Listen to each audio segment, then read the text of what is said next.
Hi, everybody. This is Trish Kane, CEO and founder of Healerverse. Every Friday at 10:30, we do the Healerverse Roundtable, where we feature one of our practitioners. But today, we have the Healerverse Way Shower. He was named that about 2 years ago when we decided he's a little bit unique and different. We're coming to you, not brought to you, brought to you by Healerverse, but coming to you from Texas, we have Michael. Michael and I met a couple years back and we really hit it off. I love the stuff he's doing, including paranormal investigations, and he's also a Reiki Master. So he has a nice combination of healer meets tons of things that he's doing. He also has a world-renowned podcast. He launched his first book recently, and I'm really excited to catch up with him today because actually it's been a while since we caught up. So without further ado, hello, Michael. Good morning. Good morning. Thank you for having me back on. Wow. Ah, 2 years. Ooh, a lot has happened. tell us everything. So, as she said, my name is Michael. I am a Reiki Master. I have a Reverend's license. I have 5 books now written and published. I'm working on 2 more books. I have 2 podcasts that I'm actively doing right now. The Energy That Surrounds Us on Tuesday nights and Writing Through the Unknown on Wednesday nights. Ooh, let's see, what else? I do paranormal investigations when I get a chance, and I like my show Writing Through the Unknown and The Energy That Surrounds Us because it affords me an outlet for my adventures into the esoterics, the disclosure, and sharing modalities that most people may not be familiar with. And so I just enjoy being a truth seeker, sharing my adventures and my experiences now with the public. And it's kind of actually, I gotta say, it's not what I thought it would be as I started this venture. What do you mean it's not what you thought it was going to be? Okay, so when you were younger, you weren't like, I'm going to grow up and have a podcast about, like working with different, amazing individuals, and you didn't know that it was going to wind up like this, right? Not at all. I was like, I was comfortable behind a camera and being shown on camera, but I never really thought I had a voice that people would want to listen to and become invested in with hearing my stories. Because I share them so many times with my friends, and it's like I look at their faces and they're like, "Oh, we're gonna hear this one again." And so I was like, "Okay, I get it. Stop sharing." And I'm realizing, yeah, not everybody has heard everything, and the beauty of it is, as the years progress, though, the stories change and they evolve, and so that's part of the joy that I'm starting to find in sharing is the evolution of what I remember and the impact that it had on me. And I owe that credit to a friend of mine because we were talking one day about paranormal investigations, and she said, "Well, what did that experience do to you? Was there an impact on you?" And I was like, wow, nobody ever shares that. We share our experience, we share what we've seen from it, what we learned, but we never share the impact it had on us.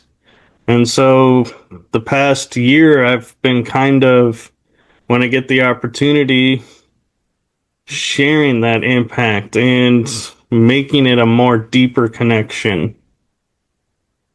Amazing. Amazing. So, I know you've been on a lot of other podcasts too.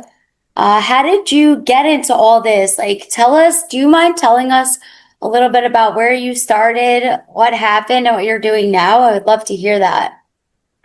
Sure. So I grew up kind of in the metaphysical community by choice. And so I was surrounded by mediums. I grew up with the channeling happening. And so I had a much broader view of the world around us. And I could sense energies and other things around us.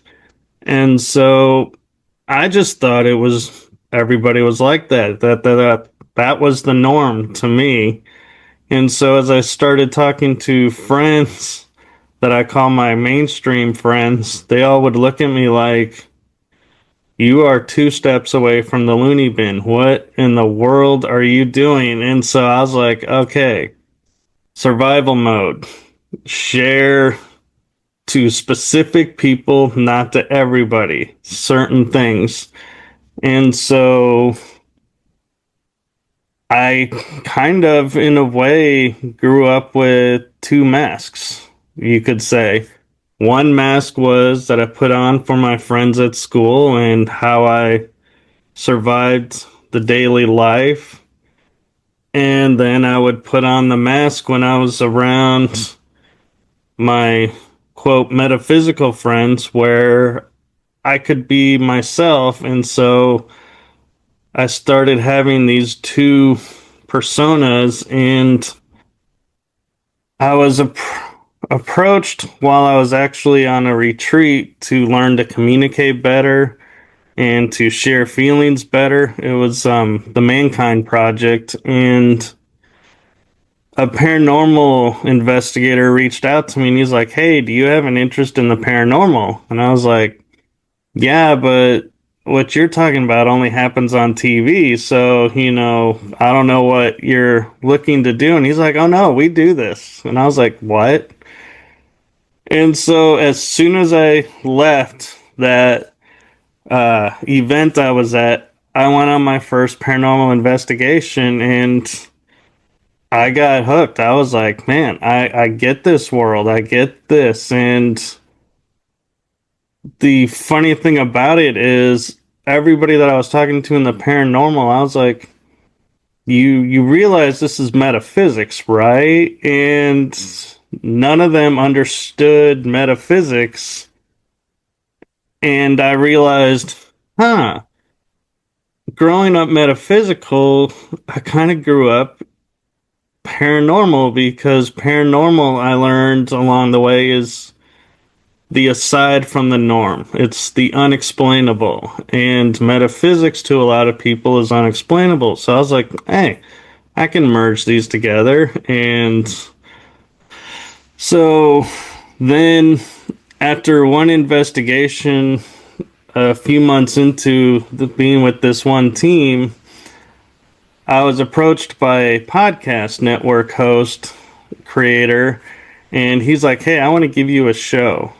And I looked at him and I said, "Why?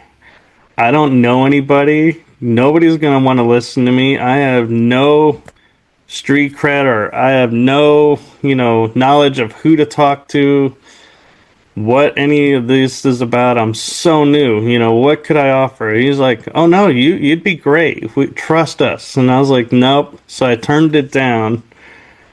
And a couple years later, I'm at a parent unity event where I'm helping the caretakers put on this event, and the same podcast network founder is there, and I get a little break, so I go over and I'm like, "Hey, what's going on?" It's like, "Hey, come here a second." I go, "All right." He goes, "Say hi to everybody." And I'm looking at this camera and I see nobody on the camera and I'm just like, "Hi."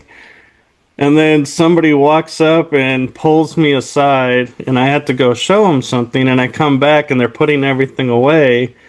And I go, "Oh, I missed my 15 seconds of fame," just being funny with him. And he goes, "Oh no, we got big things in mind for you. So, are you ready to do your podcast show now?" And I go, "You know what? I am." And so I then went over to a friend of mine and I said, "Hey, what do you think about doing a podcast together? We could do paranormal stuff, we could talk to people, we could share things." And she's like, "Yeah, that sounds great." So we start trying to build this really nice, fine tuned production. And I get a call and they said, "We need you to go live in 1 week. Can you do it?" I was like, "No, we're nowhere near ready." And he goes, "Well, what are you missing?" I said, "We don't have our intro. We don't have our outro. We don't have this. We don't have that." And he goes, "Nobody has that." He goes, "Let me put you on a call with our other hosts." And so I'm talking with all the hosts, and they're like, "You just start with the 30-second countdown and you just do your show. The intro comes later." And I was like, "All right." And the reason we had to rush is this was when Meta took over Facebook. And so if I wasn't already on the page, Meta would not have allowed us to be on the page. And so we quickly put together a premiered the show. It went 6 months. And then we were like, we got to rebrand. We got to redo this because the original show was called Exploring Our Secret Past because I wanted to take and bring the esoterics in, but everybody was getting confused about what the secret past is and how it relates to what we're talking about. And so I was like, all right, we got to rebrand. So we came up with the title, and the funny thing is we loved the title. It was perfect, and I flubbed it up. And I wrote, instead of what the title was, I wrote "the energy that surrounds us." And I think the original title, if I remember right, was something like "the energy around us" or something. And I was like, it's too late. It's out. That's the new title of the show. Everything was formatted to it. And the podcasts were born from there. And Writing Through the Unknown has a little bit more of a heartfelt beginning. That show is only 3 years old, and we're in the fourth season. That show is my esoteric disclosure podcast, and my mom and dad were huge into that community. I was in that community, but never really gave a voice to it. And so I sat down, and my dad passed in that June. And so I was like, what can I do for my dad? What would he like? And he always liked the esoterics. He loved, certain people in the disclosure, learning, what's going on behind the scenes. And so I thought, well, I'm doing really good with this podcast show. Maybe, just maybe, I can do a second podcast, one for that area. And so, with no clue how to do it, I put together and said, I'm going to do 10 episodes in 6 months, to a month, and it either makes it or breaks. And I'll know I did my best. So I reach out to a couple of people, and they're all like, "Yeah, I'd love to do a show with you." And I think it's great that you're starting to do a new show. Yeah, let's do it. And so I actually launched in August, Writing Through the Unknown, with planned 10 episodes, only 4 guests scheduled. And I was like, oh, please do not let this fail. Do not let me fail at this. And before I could even get into the second month, all the episodes were filled. I was like, wow. This is, I never dreamed it would happen like that. And what was great is all the guests were like, hey, I love how you're sharing, you're giving us the space to share that, a safe space, and keep doing it. And so I was like, okay. So yeah, and so that's where, and the only thing left that I haven't covered where I'm at today is writing books. And I was told as a teenager to write a book, and I never wanted to write a book because I didn't want to dig up the past of, Michael, do you mind if yes, I chime in for 2 seconds and then we'll sure. get to the book? Because there's a bunch of comments in the chat here, and definitely people that are excited to be here, relatable, all of that. And then Sid wrote, question, like when the time comes, do you have to do anything specific to tap in, or is it all the time? Actually, for me, it's all the time. Okay. And a funny story around that is I've How do always you do had, it? So what do you tap into? Can you give us more like meat, like more details? Yeah. And also, how do we create an event like soon with Healerverse where we can go on a journey with you virtually? Can we do that actually? I'd have to, well, let's see. Yeah, I'd love to do that. I just gotta find when we can do that and what That's it's gonna fine. look That's like. fine. We're doing it because how cool would that be? I think a lot of us are able to tap in. So how do you like, is it just, what do you see? Who do you get information from? Is it spiritual realm, light, blue, like, intergalactic, which also told me it was okay to call them aliens, by the way, because I communicate with them. I think, like you said, you're a safe place, Michael, right? And what's really cool about this week on the round table is that you're giving us an opportunity to talk about something that's maybe only a little part of every single round table each week, but we're like going deep today. So this is a big, amazing deal. And with that being said, so how does it work? Tell us everything. So, since I was born and a little kid, I've always been able to go on the astral plane, and so I could navigate that. And it was a journey. At first, I would go to Ra's ship, and then I could go off world from there. And then I learned, oh, there's jump pads near the moon. So I can go there. I don't need to go to Ra. And I can travel off world. And then I just learned I don't even need to go to either of those places. I can just go.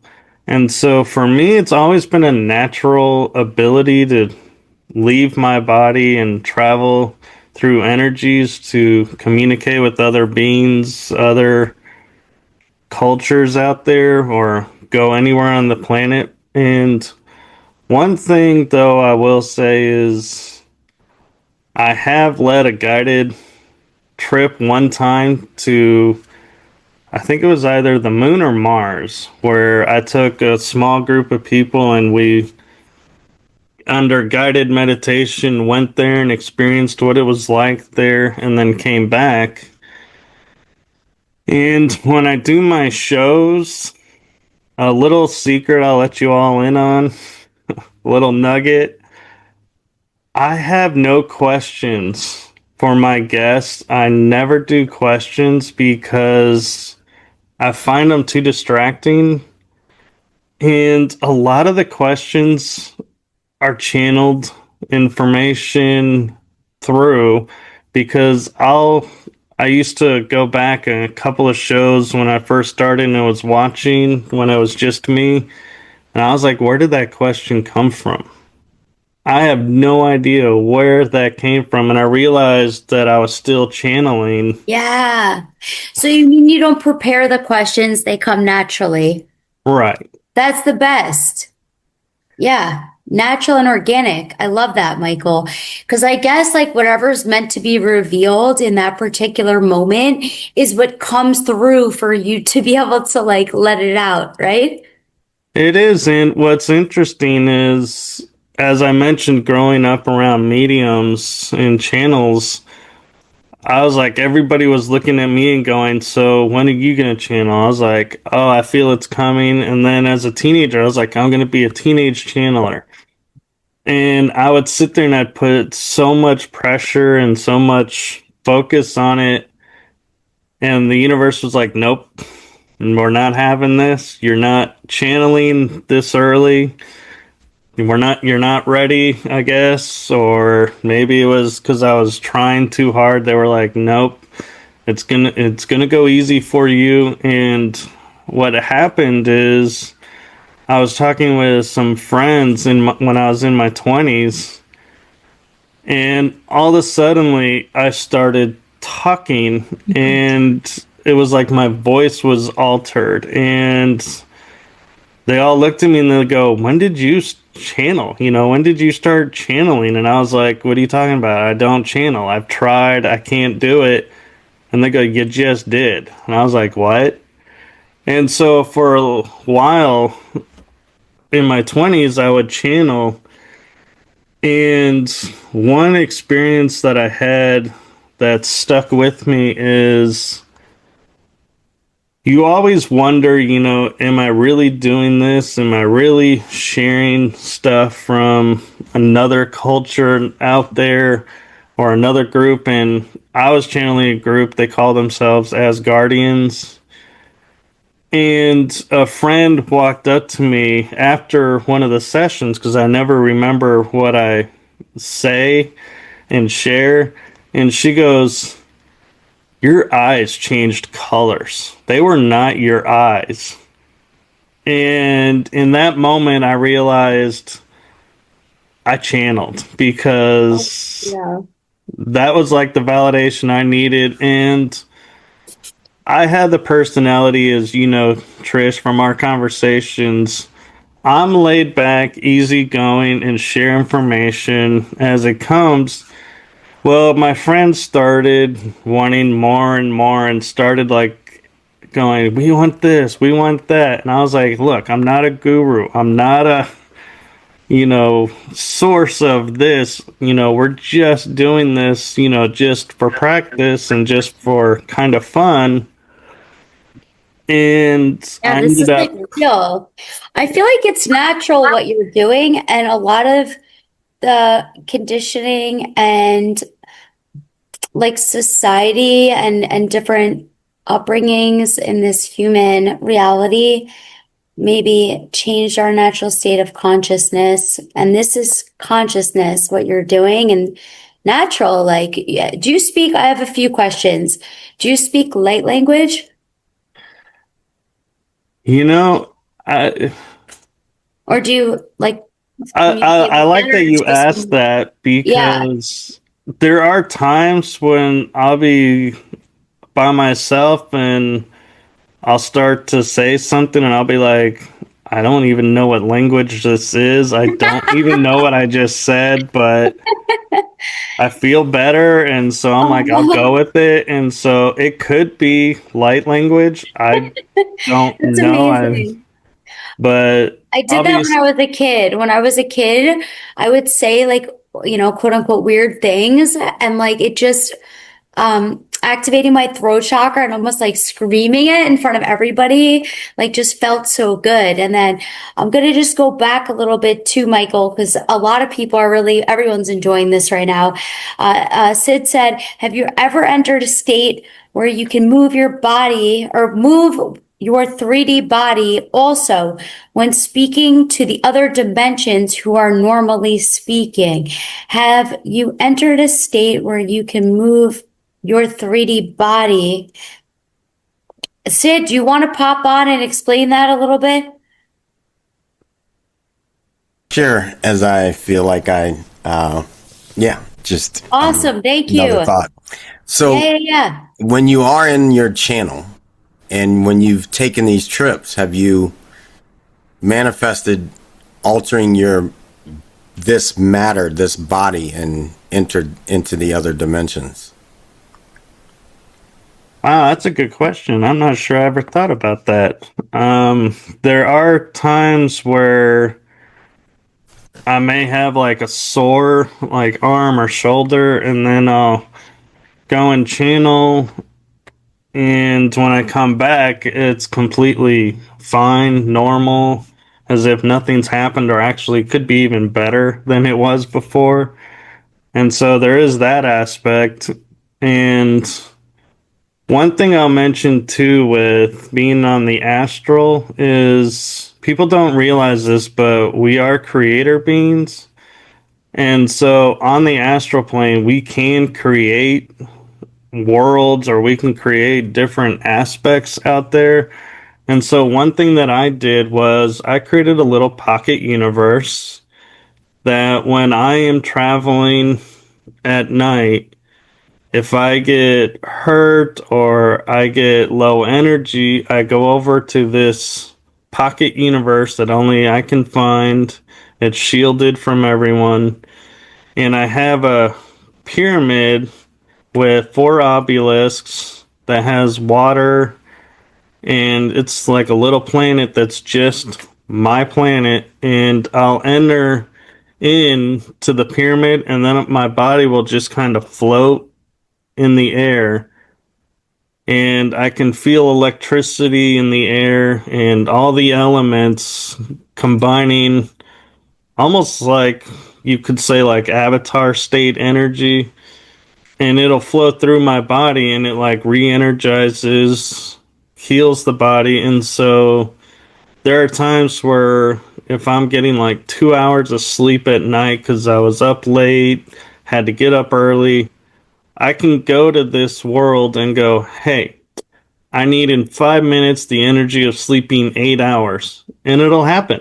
I can make that happen, and the body will accept it. And so, but I don't have memory though of, say, going to a world and physically having this body walking there.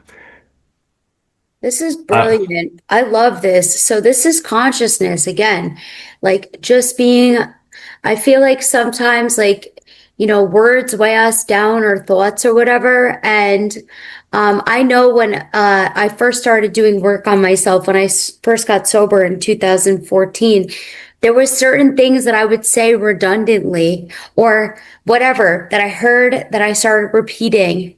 And like held on to those. And once I stopped saying those specific things, and one of them was, I'm tired, right? And I still, like, I had to rewire myself to not always think that I'm tired because it like serves me in some way, right? And I'm just giving this as an example to help it be relatable to everyone, that everyone can kind of do this. But it's so cool that you brought this up. Like we can decide like what we feel. I mean, sometimes I think, some of it is like natural, like we need to rest depending on like what is going on. The frequency of the earth is so elevated right now. And like maybe we do just need to rest sometimes, but at the same time, we can make a decision every moment of every day to change everything. Like for you just to go in and say, rewire as if I slept 8 hours.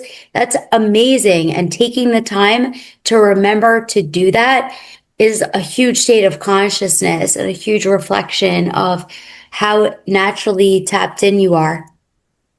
Well, and it's interesting you talk about language, because I learned through metaphysics, never use the word should, never use could have, would have, and part of that is I realized, and like, what if, I'd never use what if.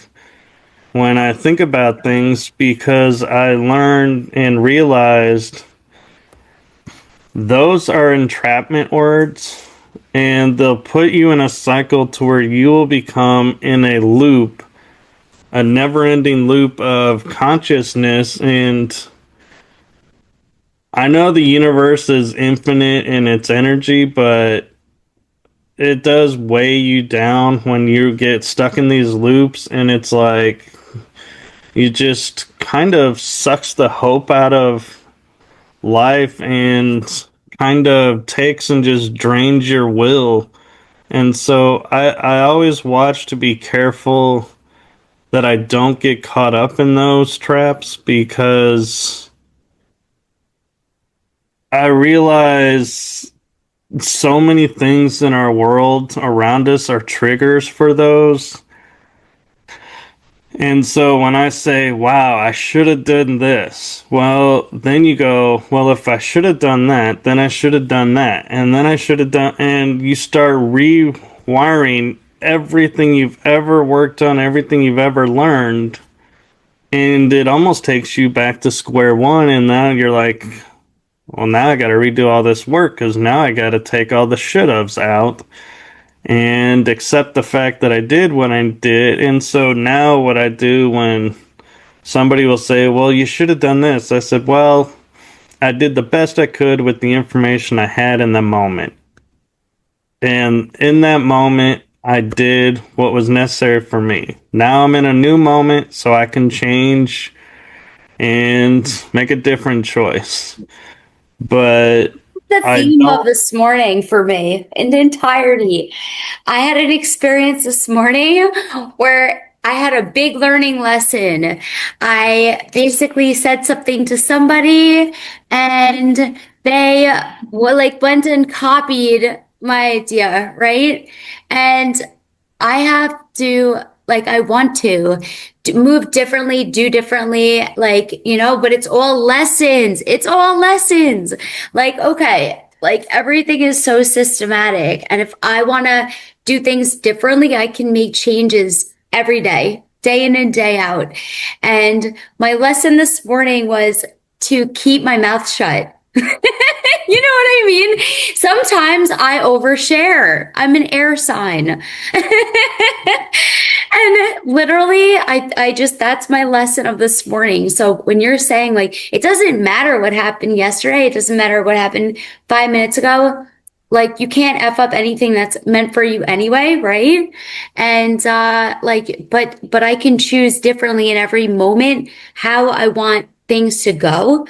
Because also humans are so systematic, A plus B equals C, so much like technology and coding and all that.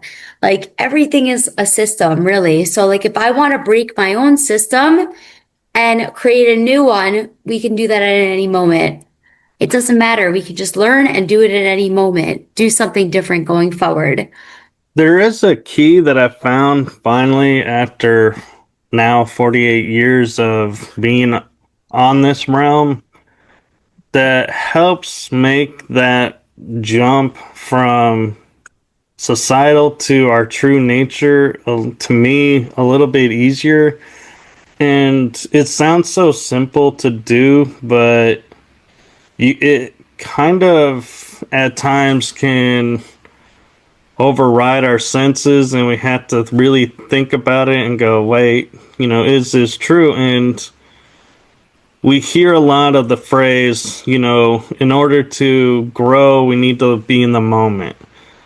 Well, nobody ever really shares what that means by being in the moment. And one of the keys that I found to being in the moment is not being attached to outcomes. And the easy part of that is to say, yeah, I'm not attached to outcomes, and so therefore I'm in the moment, and I can change on a whim.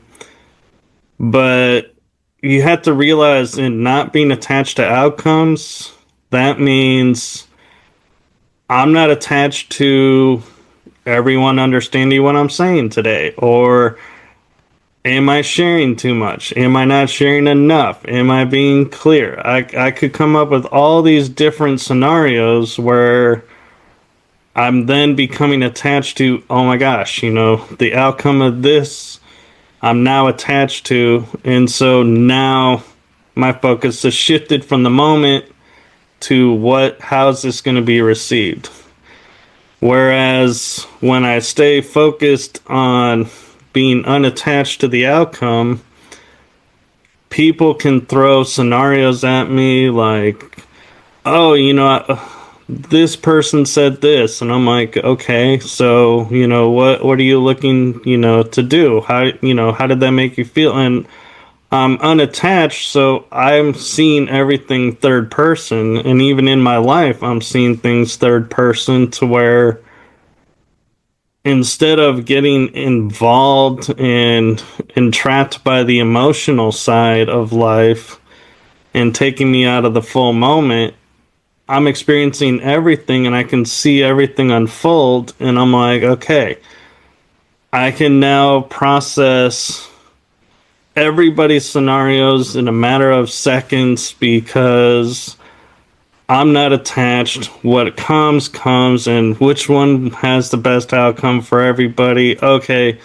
so you need this. I can help, I'll give you a hug. That'll help you with your scenario. I'm just listening. That helps you with your scenario. Over here, oh, you need help doing this. And yes, it's troublesome, but we can get through it. You can persevere. I can be the cheerleader. And you start seeing different roles and what different aspects people need in that moment. And then you'll see, okay, change starts happening. But now your role changes as well, so you have to be adaptive. And in order to be adaptive, that's where the not being attached comes in. Because if you go, well, I gave you the hug, that's all I can do, that's all I know, then you've disconnected and you're not in that moment. To where if you give the hug, that person may not need you to be the listener. And so that's what I found the key to, like what you were talking about, Trish, where you were saying, waking up and feeling like, need to silence. Maybe it's not that you need to silence. Maybe it's listen to what you're saying and not be attached to how it comes out, because I've figured out with my shows, here's the prime example of that is I used to be careful what I share with guests because I wanted the guest to be the forefront.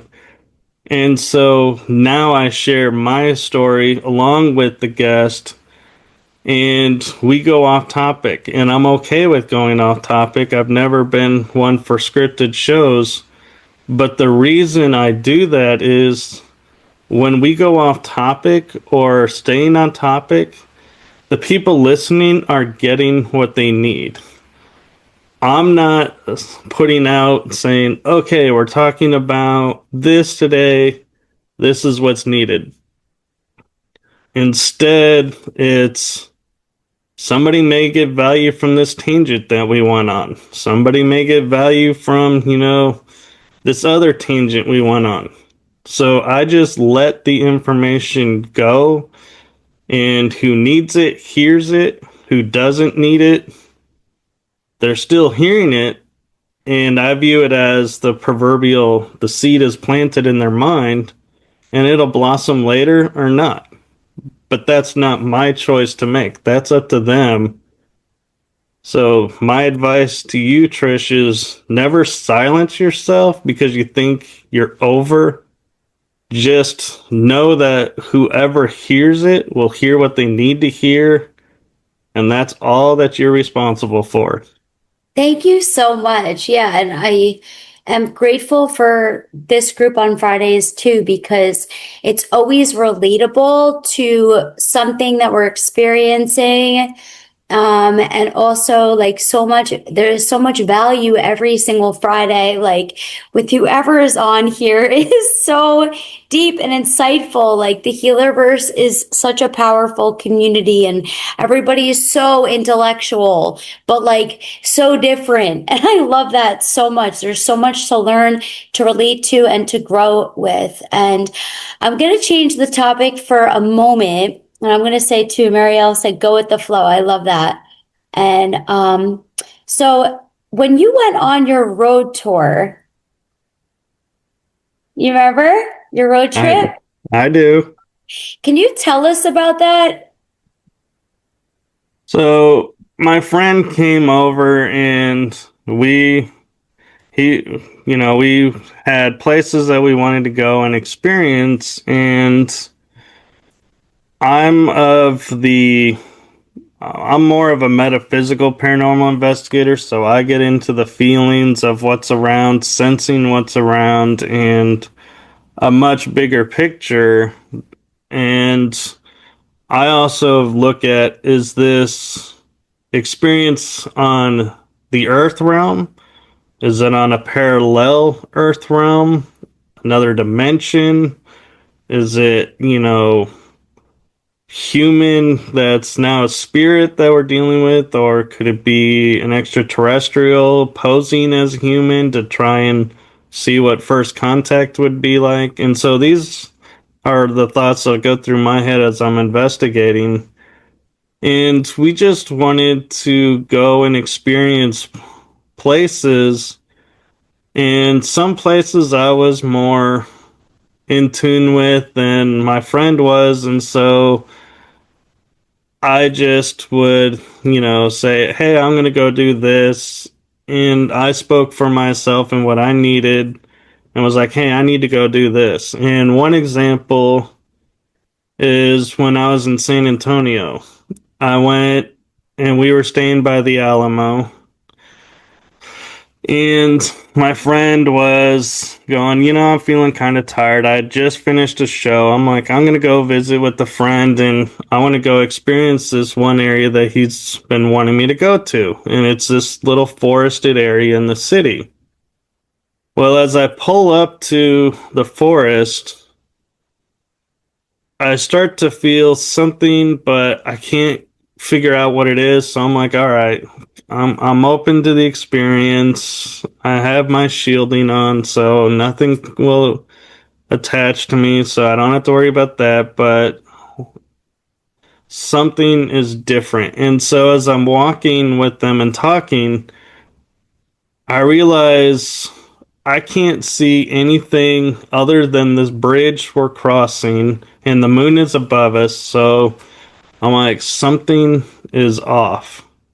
And my paranormal and my spiritual senses are on edge, kind of like, sensors looking, scanning everything to see what's coming, what's going on. And we decided to go one path into the forest, and I'm hearing what sounds like monkeys jumping through trees, but I can tell you there are no monkeys in Texas, so that's not what it was. And so I'm like, this is interesting. And I turn to my left and I see this lady in a white gown just dart across. And I just saw a lady in white. And he goes, oh, you saw the spirit of the forest? Wow. Most people don't see her right away. And I'm impressed how fast you've seen her. And I said, yeah, it was really quick. I mean, she had little, like, light brown hair, long, and it just was like as if somebody put a fast forward on a movie going by. And little did I know, that was just the beginning of this adventure. And I've kind of dubbed this, we used to call it the haunted forest, but now I call it the dimensional forest. And the reason for that is, as we're walking on the path, the concrete path starts moving. And anybody that's been here on the earth realm knows, concrete doesn't move on its own. But here was the interesting thing. As it was moving, it would be curved and then it would become straight.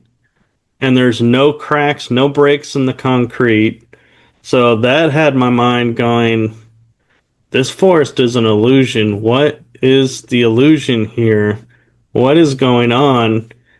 And he took me over to this one special area he calls the seat of the forest.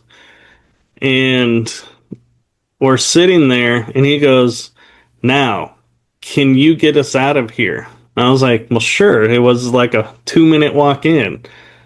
I start walking out, and I realize I stop halfway where I am, and I go, wait a minute, something's off. I have somehow turned around without turning around, and I'm going back to where I started.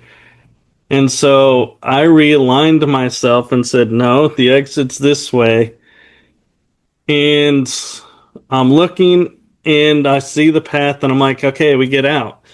My friend looks at me and he's like, his jaw's kind of dropped. And I'm like, what's going on? He goes, not only did you notice right away that you were turning around in the forest without turning around, you were aware of that. But you picked up on the mist from the dimensions that's there, the portal. But you also brought us out exactly where we came in. When I come out, I'm further up the path. I rarely come out where I started from. And I was like, well, that's interesting. Well, then we start walking, and I'm looking on the left, and I see all these paths, and I'm like, oh, look at these paths, what's over there? He goes, you want to see something really cool? I said, yeah. Well, when we shined a light on the path, branches appeared. There was no path. And so I was like, what is this? What? And he goes, why don't you go touch it? So I go up there when it's no light is on it, and I actually walk through the path, and I'm like, I'm not stepping on any branches. No branches are touching my legs. I get through, and he goes, turn around. And I go, okay. He goes, see the path? Yeah. They turn the light on. I am standing on the other side of the branches, and I can feel the branches. And so I'm like, my mind is like sitting here going, this has got to be like a holographic dimensional portal or something. I have never seen anything like this, and I'm like, my mind is like, feels like it's about to break, trying to figure out how to explain what I'm experiencing. And then we come across a path that veers off to the left and then to the right, and we go to the right, and I said, this is a safer path. He goes, yeah, you're right. There's a cryptid nest over there that you don't want to get involved with. And so I was like, perfect. What is it called? What kind of nest?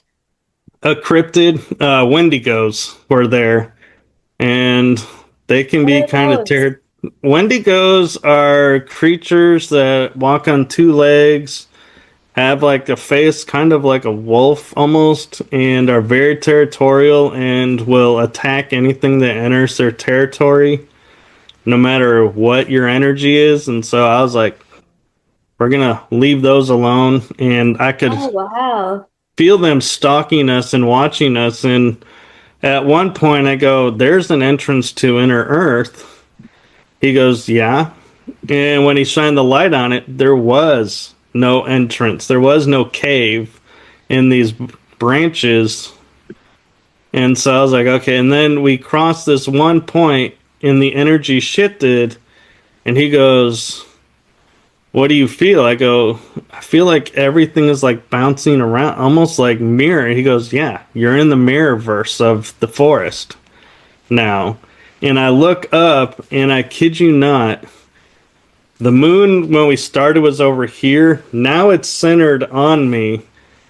And Orion's belt is on my left, and it's on my right. It was on both sides of the moon. The exact same constellation. Mirror imaged. And I was like, okay, I know that's impossible. The moon may have moved, and I just wasn't paying attention to its movement in the sky. But I know we do not have two constellations identical in the sky. And it was like, and then we leave, and my body feels like I've been walking for an hour. We entered the forest at 11 p.m. It was 2 a.m. when we got out. Wow. Sometimes when I'm staring at something, it will like start to split and there will be two of them. Has anyone else ever experienced that? You're looking at something and you notice that there's all of a sudden two of them? I've had that when I focus too much. It's like Yeah. one becomes blurry, and it's like all of a sudden it's like I'm seeing double vision. Yeah. Yes, it said yes also. Yeah. Yeah. I like when that happens. It's kind of funny though when that happens and my eyes are pointed at somebody and then that somebody thinks that I'm staring at them, but I'm really in another realm in another state. But here's another really cool thing for you, Trish. When we crossed Yeah. that bridge, that Yeah. we entered the forest on, to my right, I could hear the water running now, and I could see the water running. And then I look on the left side of the bridge, and the water is perfectly still. And I'm sitting Wow. there, and in my head, I'm going, okay, I know my science. I'm not a sciencey person, but I know my science of water does not run and then just stop. And so something has to be under the bridge, like a barrier or something that's stopping the water from running, but it's keeping the level up. And so I was like, that is weird in its own self. But then I was like, wait a minute, I can see the water now. I couldn't see the water when we started at 11 o'clock, but I could see it when we left. Hmm. I'm speechless. See, I'm working on that. Uh, uh, I know that's one of those experiences I've done a couple shows on, and everybody will ask me, like, oh, where's it at? And I'm like, to be honest, I couldn't direct you to it because I followed him to the forest, my friend, and my friend has a rule that only certain people can enter here, and I get it because if you're not in the right mindset, this place can really either put you in a psychotic state and break your mind, or it'll open your awareness to what's really going on around. And one of the things that was really, I found kind of interesting too about this was there were native indigenous cultures that lived in that forest. They made their homes. There's actually in the mirror part of the area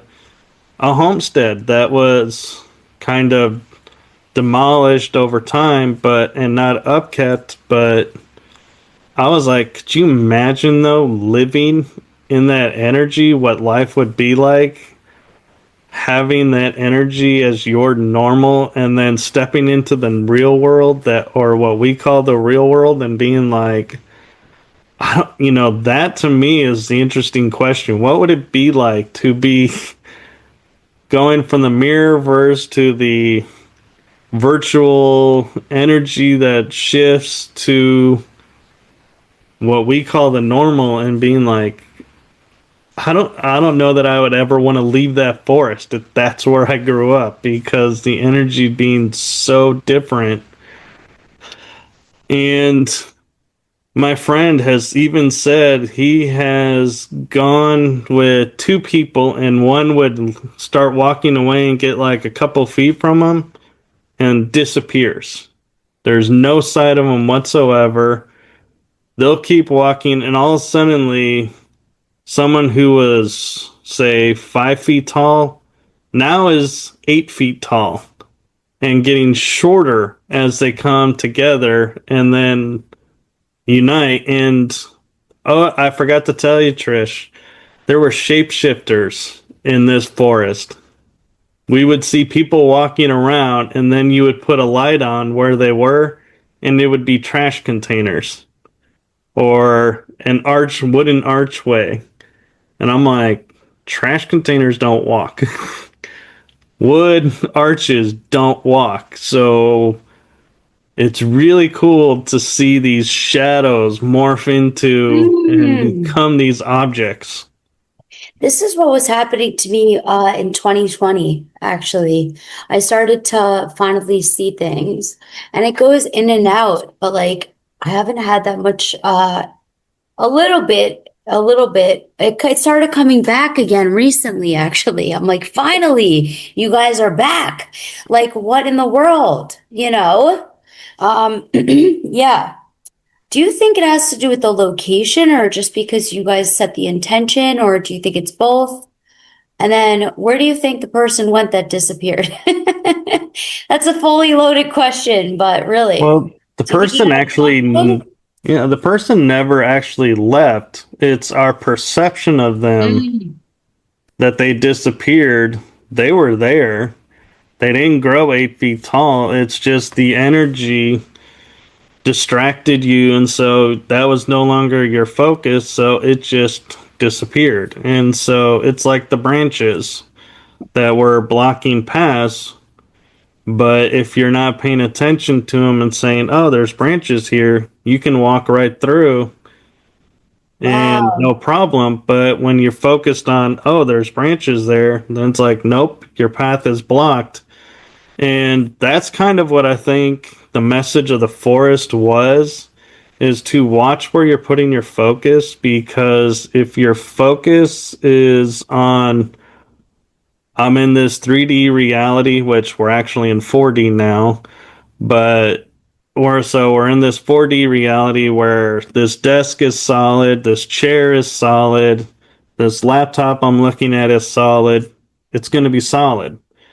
But when I start to lose focus and I'm not focusing on, say, the chair, then the chair disappears and I don't see the chair.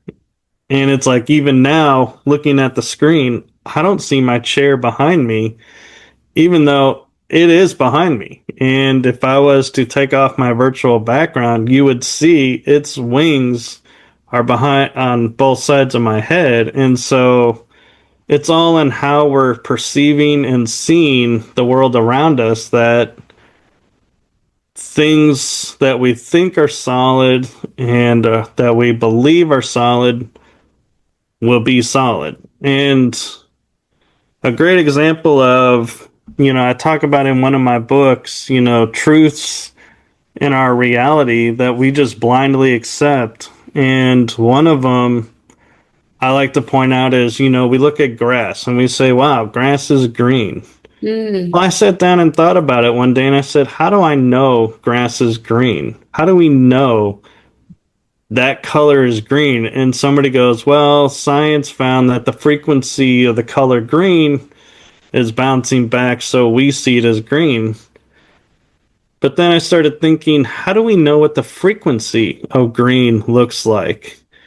How do we know what the frequency and all these colors around us, that there actually are what we see? I mean, the sky, we say is blue, but how do we know blue, what we're calling blue, isn't purple?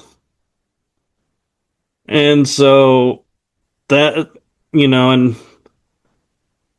a way to look at it too is, we're seeing frequencies. So if you look at the frequency code, put yourself in like the Matrix, where Neo finally sees the code, then I look at it and I'm like going, well, seeing all the digits and coding, is nice, but I'd rather look at the green grass. So I will accept the fact that grass is green because it's pretty, but it doesn't mean I believe in the narrative, oh, grass is green. It just, to me, it's prettier to look at. So I'll accept that truth as being more aesthetic. But I'm still in the back of my mind going to be going, I'm not quite so sure that that color is green. Maybe it's not. And that's what we need to do with our world is look at all the stuff that we blindly accept as a truth and go, does this truth serve us? Or does this truth be a part of a program that's designed to keep us limited, keep us down and locked into a certain thought process and certain lifestyle and suppressing what actually is out there, like gravity. We say the laws of gravity are fundamental and unbroken and not able to be broken, but is that true? Can we not float? You We hear can people float. We can float. So I want to just tell you, Marielle said she can see basically the frequency of colors when she closes her eyes during a chakra opening meditation. She can see the frequency of colors. And she also said, yeah, like paying taxes, LOL, when it comes to like what we see. And also I will say that it's 11:30. I could listen to you forever. And so I'm going to leave my Zoom on, but is there anything else that you want to leave people with today? And then we can stay on privately. um, well, I would say life is but a choice. We live it how we choose to live it, and there's freedom to that. And yes, some of our freedoms, like I can't choose to go and say, I'm not going to pay for internet, I'm not going to pay for TV, but I'm going to watch TV and I'm going to use the internet. We don't have that choice right now. It's coming, but we don't have it right now. So you have to make your life as you want it, adaptive and kind of trying to think of the word, not malleable. That's the word I'm looking for. And be able to shift and go with the flow and go through and have hope. And just know that no matter what life throws at you, hope will always be the spark that never goes out in human experience. And so when you look at our history, you look at our everything we've experienced, hope was the one guiding factor that has changed the world. And it doesn't take 100,000. It doesn't take, 1,000,000 voices to make hope heard. It just takes one. And as one speaks that hope, another hears it and they spread it. And then another hears it and they spread it. And before you know, that one voice has become the 100,000 or the million. So never discount or never think, the one person is not enough to make a difference, because the difference starts by that one person. Thank you, Michael. You're amazing. I love you. You're amazing. Everybody, check out Michael on 5Dhealerverse.com. He's the most active guy on there. Check out his podcast. Check out everything he's doing. And thank you, everybody that came here this week. And a special thanks to Michael. That was so good. And it's so cool to see how much you've even evolved over the years. And side note, I thought you were in your 20s. You look young. So that's what happens when you're working at the Metaphysical. Yeah. I actually turned 48 on March 15th. Happy birthday! Thank you, Michael. We'll see you on Healerverse.